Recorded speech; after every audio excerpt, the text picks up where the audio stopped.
Okay, this video is a quick practical how-to on solving problems that involve segments, the lengths of segments inside of circles.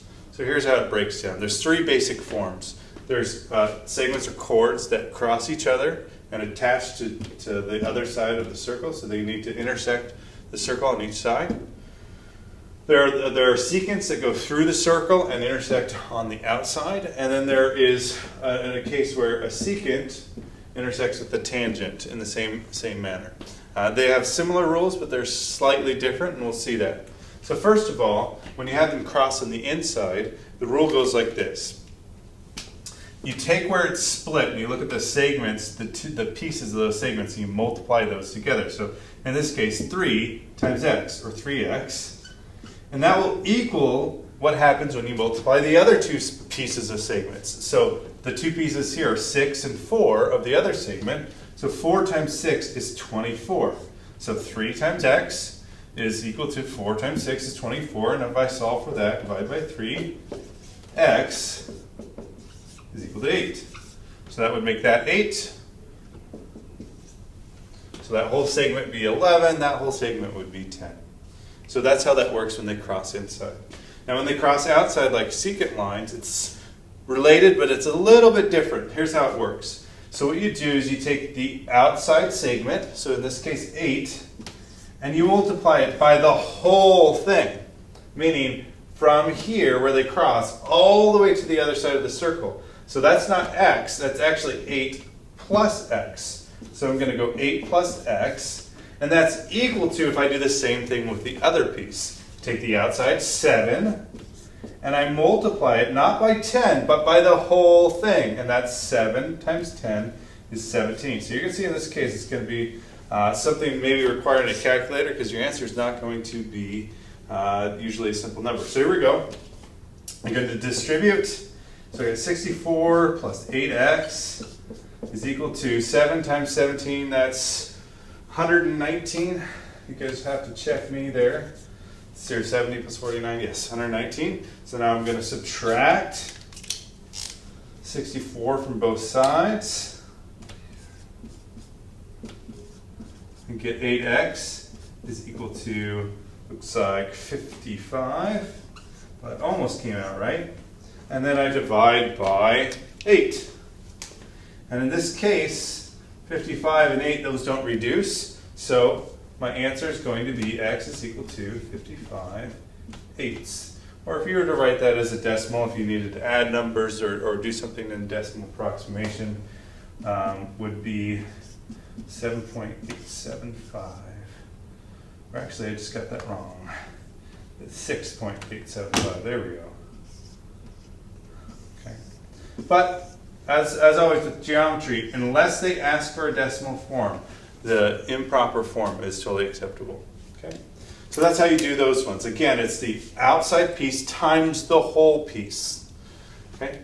The same rule applies here. The outside piece, which is x, times the whole thing, which is x plus 5, is equal to, now the weird case here is the outside and the whole are the same. So really, it's just 6 times 6. It's times itself. It's squared. So 6 squared. So now if I distribute, I get x squared plus 5x is equal to 36. Now, in this case, in cases like this is something that we learned back in Algebra 1 how to solve.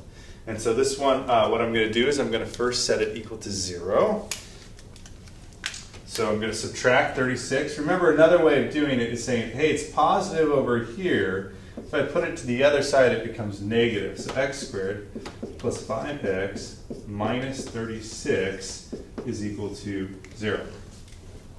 Now, if you remember, there's actually a quadratic formula that you could use. There's also, if it's possible to factor, you would want to do that. In this case, it doesn't look...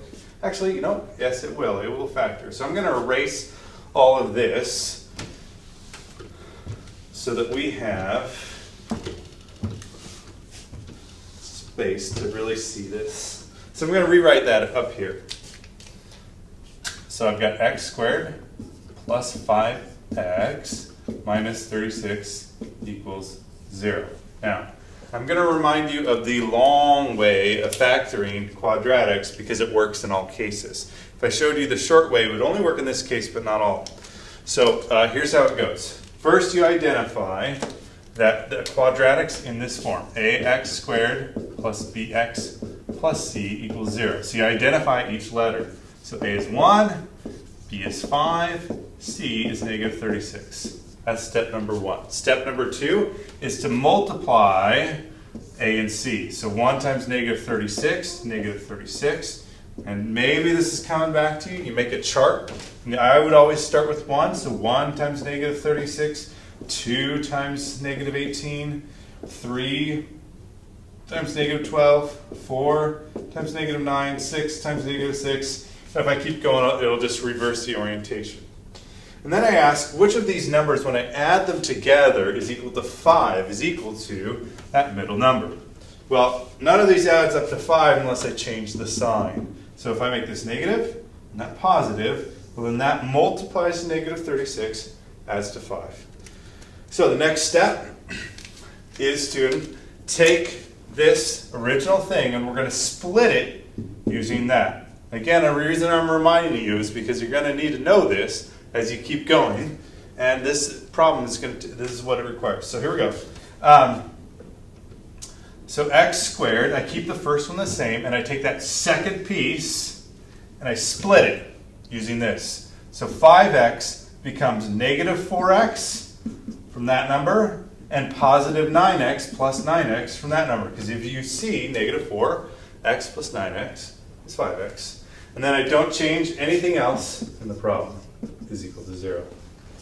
And then I factor by grouping, which is to take the first two and the second two and use the GCF. The greatest common factor here is x, and here's where I'm going to really start to speed up. When you take that out, it's x minus 4. You leave the sign the same, so plus the greatest common factor here between there is 9. If I divide 9 by all those things, I get x minus 4. And you can't forget the equals 0. And look, lo and behold, x minus 4 in both. So that means I'm good to go. Here we go, x plus 9. X minus 4 is equal to 0. And if you remember, well, I got two things multiplying equals 0. One of them has to equal 0. So either x plus 9 is 0, or x minus 4 is 0. That's the only way to multiply and get 0. So if I solve that one, I subtract 9, I would get x is equal to negative 9.